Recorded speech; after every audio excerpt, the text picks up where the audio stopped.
al-huda wat-tuqa wal-'afaf wal-ghina. Allahumma inna nas'aluka ilman nafi'an wa rizqan thayyiban wa 'amalan mutaqabbalan wa a'udzu bika min ilmin la yanfa' wa min qalbin la yakhsha' wa min da'watin la yustajabu laha. Allahumma inna la dzikrika wa syukrika wa husni ibadatik. Jamaah azani Allah wa jami'an, bapak-bapak dan ibu-ibu, seluruh jamaah yang mudah-mudahan diberkahi, dirahmati oleh Allah Subhanahu wa taala. Alhamdulillah, kita bersyukur memuji Allah Subhanahu wa taala atas segala nikmat, atas segala karunia yang Allah Subhanahu wa taala berikan kepada kita semuanya. Sehingga di kesempatan yang berbahagia ini Allah Subhanahu wa taala masih berkenan memberikan kepada kita kesempatan untuk beramal soleh. Di antara amal soleh itu adalah ketika kita bersama kaum muslimin berbuka bersama. Karena kalau kita melihat asar-asar yang ada, baik Rasulullah dan para sahabat, mereka selalu berkunjung, berkumpul, walaupun cuma sekedar yaitu melaksanakan makan ataupun dengan landasan inilah mudah-mudahan amal kita ini diterima oleh Allah Subhanahu wa taala, menjadi pemberat timbangan mizan hasanah, di penghapus dosa-dosa semuanya. Kemudian salat serta salam mudah-mudahan selalu dan senantiasa kita haturkan kepada qudwah hasanah kita Nabi Muhammad sallallahu alaihi wasallam beserta keluarganya, para sahabatnya, dan para pengikutnya yang senantiasa setia di atas jalan sunnahnya yang mulia. A'azani Allah wa yakum jami'an. Dalam kalimat singkat yang kita sampaikan kesempatan yang berbahagia ini, ambil tema yaitu mengangkat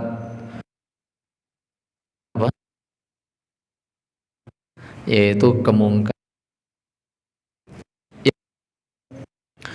Kita melihat di dalam kita, di dalam amaliyah, di dalam ibadah, bahasanya kita paham kemungkaran itu adalah perkara yang di situ kita jumpai. Kemungkaran itu pasti sesuatu yang ada dan bahkan kita menjumpai kemungkaran-kemungkaran tersebut. Nah, kemudian bagaimana Islam menyikapi yang namanya kemungkaran? Apakah kemungkaran di dalam Islam itu dibiarkan? Apakah kemungkaran di dalam Islam itu dipelihara? Apakah kemungkaran itu di dalam Islam itu adanya di pendiaman, itu cuma didiamkan saja? Tentu jawabannya tidak. Tentu jawabannya tidak. Bahkan banyak sekali di dalam Al-Quran ataupun As-Sunnah kita dapati Allah Subhanahu wa taala memuji kepada hamba-hamba yang di situ memiliki sifat dan sikap namanya amar ma'ruf nahi mungkar. Bahkan amar ma'ruf nahi mungkar itu adalah sebuah kewajiban. Itu perkara yang wajib yang harus dimiliki oleh setiap muslim. Bahkan Allah Subhanahu wa taala memuji orang yang beriman bagaimana termaktub di dalam surah Ali Imran, kuntum khaira ummatin ukhrijat lin-nasi ta'muruna bil ma'rufi wa tanhauna 'anil munkar. Allah Subhanahu wa taala memuji generasi yang paling mulia. Generasi paling mulia generasi siapa, Pak? Generasi para sahabat radhiyallahu anhum. Yang mana para sahabat dikatakan di sana oleh Allah Subhanahu wa taala kuntum khaira ummatin. Perhatikan. Para sahabat diberikan label oleh Allah Subhanahu wa taala sebaik umat. Berarti apa? Kalau dikatakan sebaik-baik umat, semua amalan sahabat itu amal yang baik. Amal soleh mereka amal soleh yang baik, solat mereka solat yang baik, puasa mereka puasa yang baik. Sehingga tidak salah ketika Allah Subhanahu wa taala memberikan pujian kepada para sahabat dengan label radhiyallahu ta'ala anhum. Allah memberikan label, titel kepada para sahabat ridho. Allah meridhoi mereka. amal mereka baik.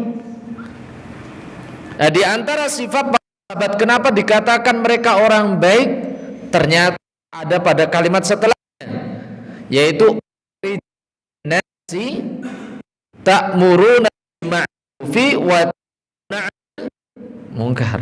Para sahabat itu memiliki sikap bahkan di mereka. Perhatikan. Para sahabat itu memiliki sikap amar ma'ruf munkar bahkan di antara kalangan sesama sahabat, mereka saling mengingatkan kepada perkara baik, mencegah antara perkara yang mungkar. Perhatikan, ini poin Pak, poin. Perhatikan ya, ini poin. Jadi para sahabat dikatakan puji Allah sebagai manusia baik karena mereka menegakkan apa tadi? Ma'ruf nahi mungkar.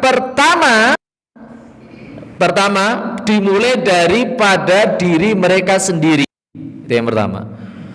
Kedua, para sahabat itu dikatakan manusia terbaik karena mereka amar ma'ruf nahi mungkar di antara kalangan mereka sendiri. Catat baik-baik, karena ini perkara yang terkadang melupakannya. Kenapa? Kalau sesama teman kajian atau jangan jauh kajian,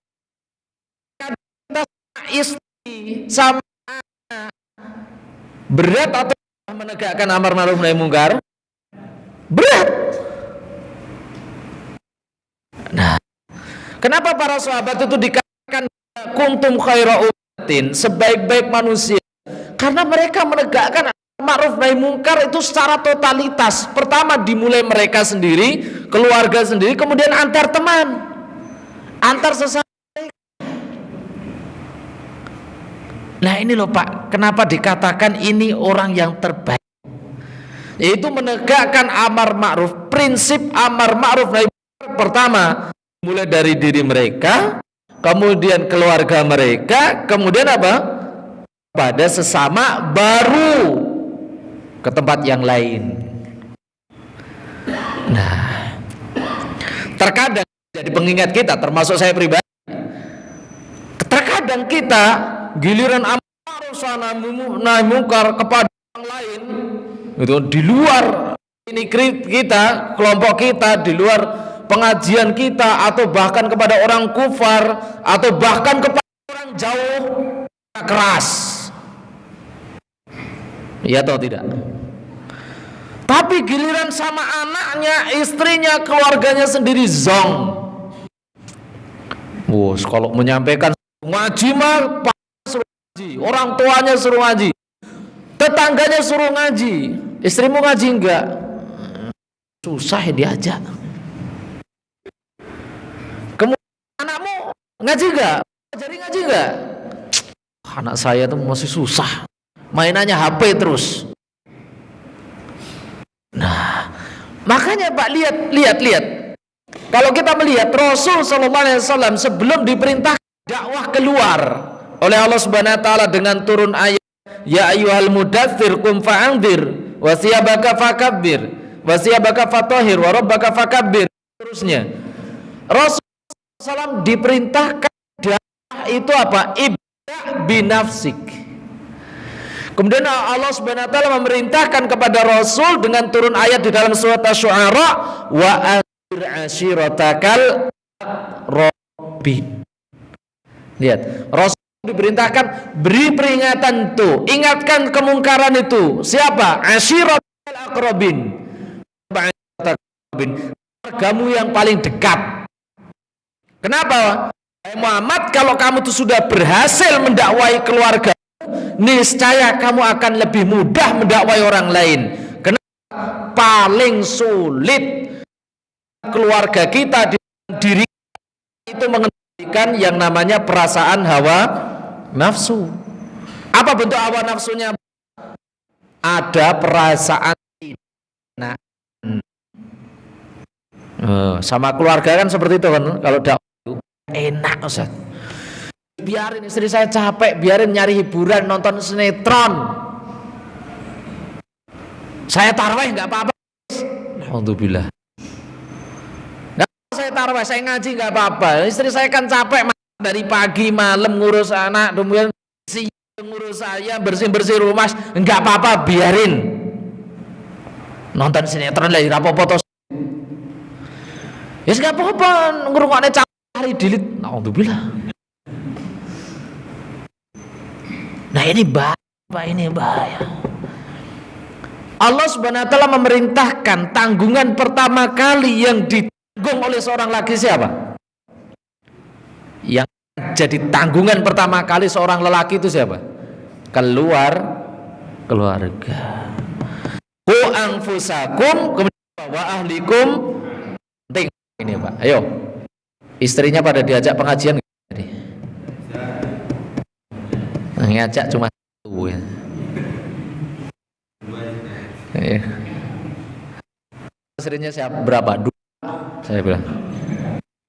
Ajak pengajian enggak? Enggak. 1. Tapi tak suruh ngaji di tempat lain, Pak. Jangan nuduh saya, enggak. Saya yang pertama ngaji di sana, yang ngaji di sana.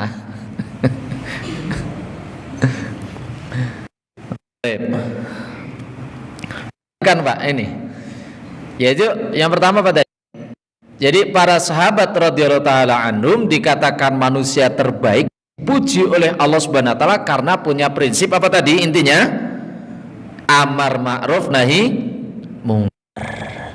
Maka setiap muslim Pak harus ini Pak, harus memiliki prinsip ini. Termasuk kita, antum, saya memiliki prinsip yang namanya amar ma'ruf nahi mungkar. Kenapa Pak? Karena ada bahaya yang menunggu di sana. Perhatikan. Ada beberapa bahaya yang menunggu kita. Kalau kita tidak ada amar ma'ruf nahi mungkar, ada bahaya yang besar yang akan menimpa kita. Apa itu?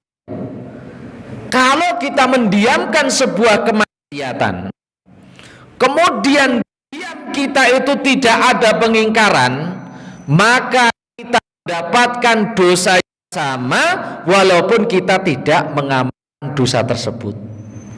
Saya ulang, ini prinsip loh Pak, prinsip hidup Pak ini Pak. Hati-hati Pak, hati-hati. Kalau kita mendiamkan sebuah kemungkaran, tulis ini kaidah ya. Kemudian kita kalau ada sebuah kemungkaran, kemudian kita mendiamkan kemungkaran tersebut tanpa adanya pengingkaran, kita mendapatkan dosa yang sama. Mendapatkan dosa yang sama. Walaupun kita tidak mengamalkan kemungkaran tersebut. Ambil contoh. Misal kita mendapati orang lain, atau jangan jauh-jauh lah, istri kita, saudara kita berbuat maksiat, berbuat pelanggaran apapun, dia melanggar di situ. Contoh, kita membiarkan istri kita lalai dalam waktu sholat, atau mohon maaf, istri kita mendengarkan musik. Jadi contoh. Kita mendiamkan. Kita tahu itu haram. Kita tahu ini salah. Kita tahu ini dosa. Atau adik kita, atau bapak atau saudara kita, mereka gini nih, jadi ahlul hisab. Pak. Ahlul hisab dan ya. Rokok. Hisab, tukang hisab. Kita mendiamkan diam kita itu, padahal kita tahu itu mungkar. Kita diamnya kita adanya pengingkaran, cuma sekedar diam. Mahfum, apa yang dimaksud diam ridho? Diam ridho itu adalah diam yang cukup. Maksudnya diam cukup itu diam yang sekedar diam. Pengingkaran tidak, di dalam hati juga tidak. Maka kita mendapatkan dosa yang sama, padahal kita tidak melakukan. kadang jarang asah oleh hati kita. Wong terkadang kita masuk mall, oke masuk mall lah. Yang disuguhkan di mall apa tuh Pak? Gak jauh dari yang namanya musik, aurat, gitu. Dua itu gitu kan, musik sama aurat lah gitu kan. Namanya musik satu ini tuh Pak, satu gedung gitu kan, musik bareng gitu kan. Nah ininya ada semuanya gitu kan. Kemudian ada pengingkaran di situ. Sama Pak, kita dapat dosa yang sama Pak. Dan kita kan butuh belanja, oke butuh belanja, tapi harus ada pengingkaran Pak dalam hati Pak. Minimal istighfar. Gak usah suwe-suwe. Sampai istighfar kesuwen. Sambil menikmati, wah asik yo. Ternyata nek dirungok-rungokne tenan ya. Iki kenangan masa lalu ya Sat. Kemudian lihat aurat begitu bertebaran kan. Oh iya ya. Padahal itu dosa loh Pak. Iya dosa itu. Tapi nek ternyata dipikir-pikir ya. Kena gue cuci mata. Alhamdulillah minta. Nah, orang seperti ini Pak, ini mendapatkan dosa yang sama. Ini hati-hati. Dan perhatikan yang kedua. Kalau tadi mendapatkan dosa yang sama. Kita mengambil faedah di surah Al-A'raf ayat 165. Orang yang memiliki sifat seperti ini mendiamkan kemungkaran. Ketika ada azab, dia tidak mendapatkan jaminan selamat. Saya ulangi. Ini yang paling penting ini. Ketika seseorang itu memiliki prinsip mendiamkan sebuah kemungkaran, ketika datang azab, maka tidak mendapatkan jaminan selamat. Ini sebagaimana termaktub faedah dari surah Al-A'raf ayat 165. Allah Subhanahu wa taala berfirman, "Falamma nukiru bihi anjayna alladziina yad'una 'anis wa akhadna alladziina zalamu bi'adzabin ba'isin bima kanu yafsukun." Kata Allah Subhanahu ketika mereka itu lupa di atas kelalaian terhadap yang namanya berzikir kepada Allah Subhanahu wa taala, lupa kepada Allah Subhanahu wa taala, anjayna alladziina yanhauna 'anis su'. Perhatikan, Allah Subhanahu wa taala mengatakan, maka Allah Subhanahu wa taala akan menyelamatkan orang-orang yang memiliki prinsip amar ma'ruf nahi mungkar ketika akhadna alladziina zalamu, ketika Allah Subhanahu wa taala mendatangkan azab. Kenapa Pak? Orang yang memiliki prinsip amar ma'ruf nahi mungkar, maka dia adalah orang yang di situ punya kesempatan tiket selamat dari azab dunia ataupun akhirat. Nah, bagi orang yang tidak memiliki prinsip amar ma'ruf nahi mungkar, jangan mengharap selamatnya azab. Selama di dunia tidak pernah mengingatkan, walaupun dia tahu ilmunya, walaupun dia tahu hukumnya, tapi nggak pernah ada yang namanya kalimat mengingatkan, atau justru malah diamkan, atau justru malah iakan, malah partisipasi, ikut patungan urunan. Maka dia satu golongan dengan mereka. Allah mengatakan, wa may yatawallahum minkum innahu minhum. Barang siapa yang loyalitas pada mereka, dia dengan mereka. Sekalipun dia tahu ilmunya, tahu hukumnya, kok dia tidak punya prinsip amar ma'ruf nahi mungkar, di golongan mereka. Mereka diadab, kita pun juga diadab. Mereka disiksa, mereka pun juga disiksa. Mereka terkena bencana, kita pun juga terkena bencana.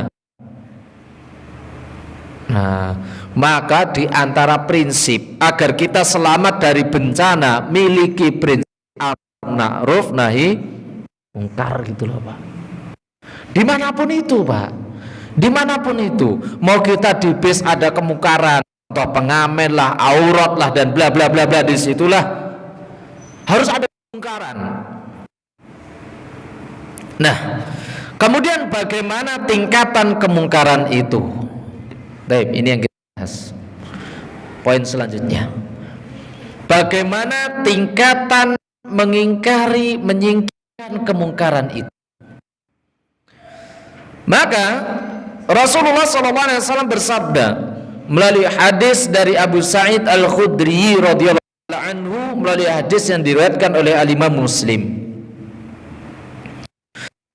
Rasulullah SAW bersabda, itu dari mengatakan, sami'tu Rasulullah SAW yaqul, aku mendengar Rasulullah SAW bersabda, man minkum munkaran falyughayyirhu biyadihi fa illam tastati' fa bilisanihi fa illam tastati' fa biqalbihi wa dzalika dhaful iman.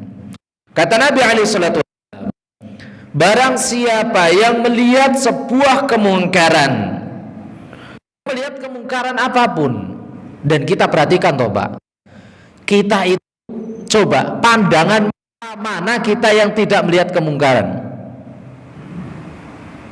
Antum jamin Pak selamat jalan ke sini tadi, dari rumah ke sini, jamin selamat dari yang namanya melihat kemungkaran? Selamat gak Pak? Enggak. Sampean ke jalan aja, lihat iklan gede-gede. Ayo, iklan gede. Isinya apa? KPR BTN. Benar apa lagi Pak? My Life Venture. Kemudian apa lagi? Antum ini kan nggak sadar kan selama ini itu kemungkaran atau amal soleh itu? Iklan rokok. Kemudian iklan apa lagi itu? Konser musik. Kemudian apa lagi? Coba Pak, itu yang dipublis itu sebuah kemaksiatan atau yang dipublis itu sebuah amal soleh itu Pak? Jawab Pak. Yang dipublis itu loh, iklan-iklan tadi, itu yang dipublis sebuah kemaksiatan atau itu yang dipublis itu sebuah amal kesalihan? Kemaksiatan Pak. Padahal setiap hari melingkupi kita. Kita lihat, terus kita biasa aja. Oh iya ya, apa ya? Ternyata kabarnya apa ya? Gitu kan. Wong aneh gunung. Laki harus berani. Terus apa meneh, Pak? Tulisannya apa, Pak? Harga pas, barang berkualitas, Anda dijamin puas.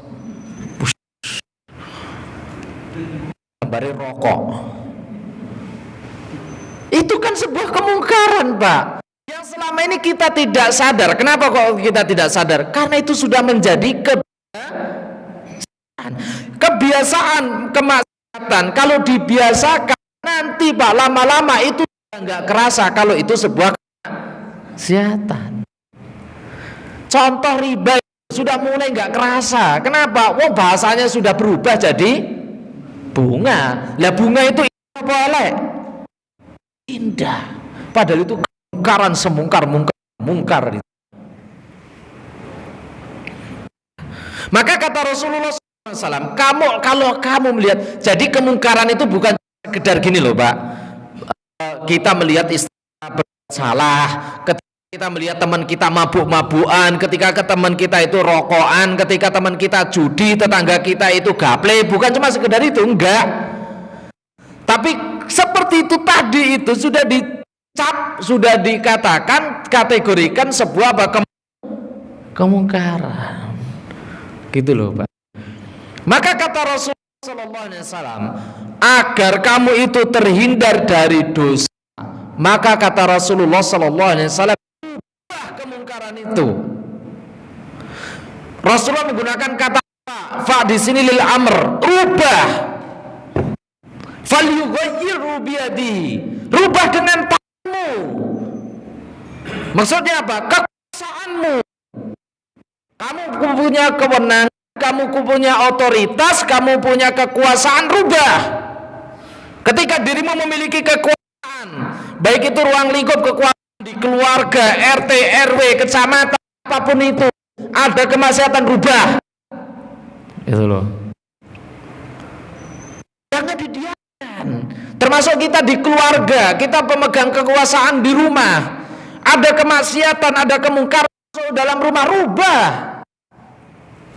Nah, makanya dikatakan itu merubah kemungkaran dari diri kita sendiri. Ibda binafsik, dari keluarga itu seperti ini. Jangan dimasukkan itu hal-hal yang di situ melanggar syar'i ke rumah kita, ke pintu kita, depan joganan kita, pelataran kita. Jangan dimasukkan, rubah. Kita benteng keluarga. Katanya kan pengen toh ku anfusakum. Saya sih pengen saat hidup sesurga dengan istri saya. Nah, puitis banget. Apalagi lagi goda istri-istrinya awal itu kan. Pokoknya kita hidup ketawa bareng, menangis bareng, sehidup sesurga. Kemudian apa lagi? Bahasa-bahasa gombal itu yang pernah kita adakan kepada keluarga kita, istri kita lah.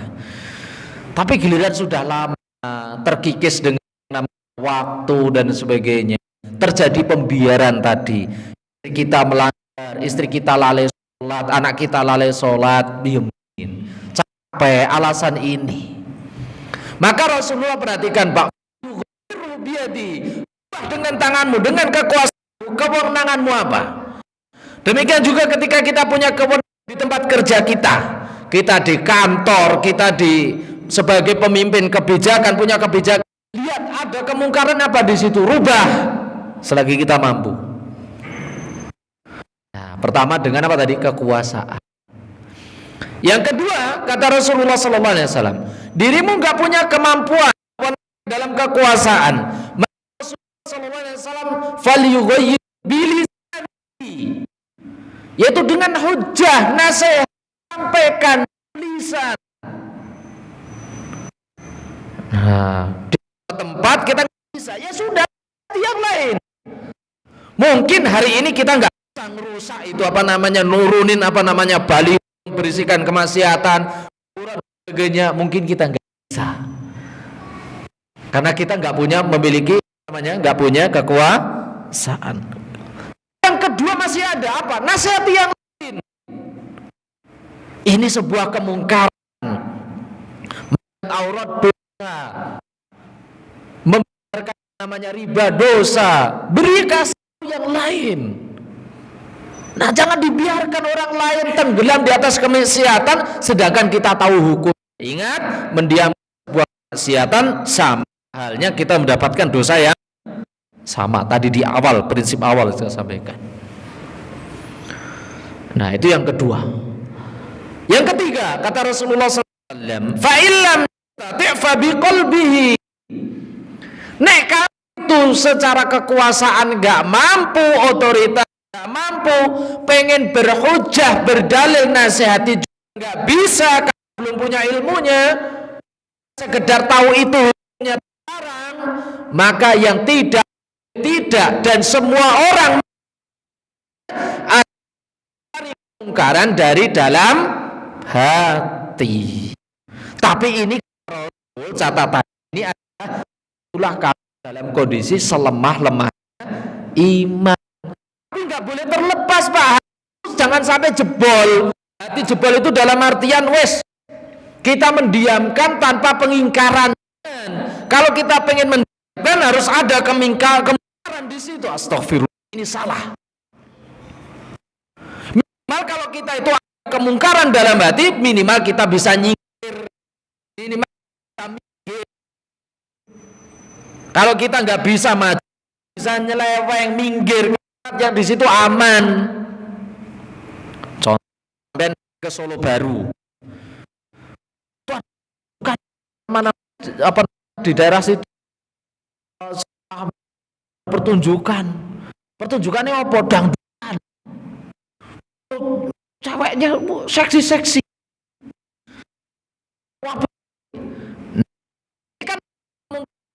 Cari alternatif lain. Nek seandainya di situ kita tidak bisa menjaga pandangan, tidak bisa menjaga hati, cari aman. Itu loh.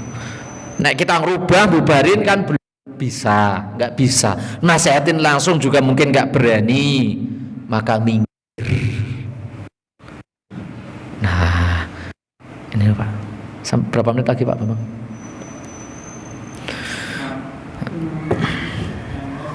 Baik. Ini ada tiga rentetan Rasulullah Shallallahu Alaihi Wasallam. Pertama apa Pak? Mengingkari kemungkaran tadi. Pertama dengan apa tadi? Kekuasaan dengan tangan. Rubah tangan, rubah dengan kekuasaan. Apa tadi? Hujjah dengan lisan. Tidak bisa dengan lisan, tulisan. Nasihat kepada orang lain. Yang ketiga dengan apa? Hati. Kamu menjadi poin selanjutnya yang berapa? Kemungkaran itu 24 jam tetap ada. Itu kemungkaran itu 24 jam tetap ada. Kita nggak bisa menyelamatkan diri ini selamat dari yang namanya menyaksikan kemungkaran, nggak bisa. Hari ini jelas susah sekali. Kecuali antum pengen ngurung aja di kamar, nggak metu ning dalan, nggak bergerak, itu mustahil juga. Maka kita katakan awas, hati-hati. Kemungkaran ada di mana saja. Kemudian catatan selanjutnya, bahwasanya kemungkaran itu bisa datang dari sumbernya dari internal dan eksternal. Internal apa? Hati kita, diri kita. Terkadang kita lebih susah mengendalikan diri sendiri, ngerem awake dhewe daripada ngerem dari eksternal. Saya kasih permisalan dari hati kita. Malesnya ibadah itu kemungkaran atau tidak? Kemungkaran. Kemudian suudzon kepada Allah, mencela takdir, apakah itu bukan kemungkaran? Itu kemungkaran besar Pak. Ketika kita tertimpa musibah tidak bisa sabar, justru mencela takdir, kita tidak terima terhadap ketetapan takdir, itu kemungkaran. Itu dari internal. Kalau eksternal tadi banyak. Internal itu sesuatu visualisasi yang kita lihat langsung. Kemungkaran. Maka kita katakan tadi, kemungkaran itu sifatnya 24 ada terus di dalam diri kita ini loh. Kita poso panas-panas awan, ngelak. Terkadang ada suara, terkadang terbetik di dalam hati. Ini ngopo tuh? Kok panas banget itu. Wong poso panas banget ini. Lihat. Padahal Rasulullah tegas, Pak. Rasulullah memberi ancaman tegas, la tasubud dahr fa innallaha huwad dahr. Jangan engkau mencela musim, jangan engkau mencela waktu, jangan engkau mencela kondisi. Kenapa? Karena yang menciptakan semua itu adalah siapa? Allah. Kamu mencela itu semuanya, kamu sama-sama mencela Allah. Terkemungkaran dari dalam hati, dari diri kita lebih besar dosanya. Kedua, terima ketetapan takdir. Nah, maka ikhwah azanillahu jami'an, miliki, contohlah para sahabat radhiyallahu taala anhum. Lihatlah para sahabat radhiyallahu taala anhum. Ketika antara mereka ada terjadi kesalahan, antara mereka adanya trouble, itu kelalaian dan sebagainya, mereka saling mengingatkan. Kita ambil contoh kisah tentang Salman Al-Farisi dengan Abu Darda radhiyallahu anhum. Kita ambil contoh sahabat-sahabat yang lain, Abu Bakar dan Umar radhiyallahu taala anhum. Ketika proses terjadi kematian Nabi sallallahu alaihi wasallam, Siapa yang menentang pertama kali dengan keras dan dengan tegas, bahkan pengen membunuh orangnya, siapa itu? Umar bin Khattab. Kenapa Umar bin Khattab nggak terima kalau Rasulullah dikatakan mati, nggak terima kalau Rasulullah dikatakan wafat? Sampai Umar bin Khattab mengatakan, barang siapa man qala anna Muhammadan qad mata, seandainya siapa saja mengatakan hari ini Muhammad mati, akan kupenggal lehernya. Lihat, siapa yang mendatangi pertama kali? Abu Bakar radhiyallahu taala anhum, mengatakan setiap yang berjiwa pasti mati. Muhammad juga berjiwa, Muhammad biasa dia mati, wafat, dan seterusnya. Demikian juga ketika terjadi ijtihad yang di situ Abu Bakar salah, kurang tepat, Umar yang mengingatkan. Lihat, terjadi kesinambungan amar ma'ruf nahi mungkar antara kalangan para sahabat radhiyallahu taala anhum. Inilah yang patut kita contoh. Wallahu taala alam bisawab. Subhanakallahumma rabbana wa bihamdika, asyhadu an la ilaha illa anta, astaghfiruka wa atubu ilaik. Assalamualaikum warahmatullahi wabarakatuh.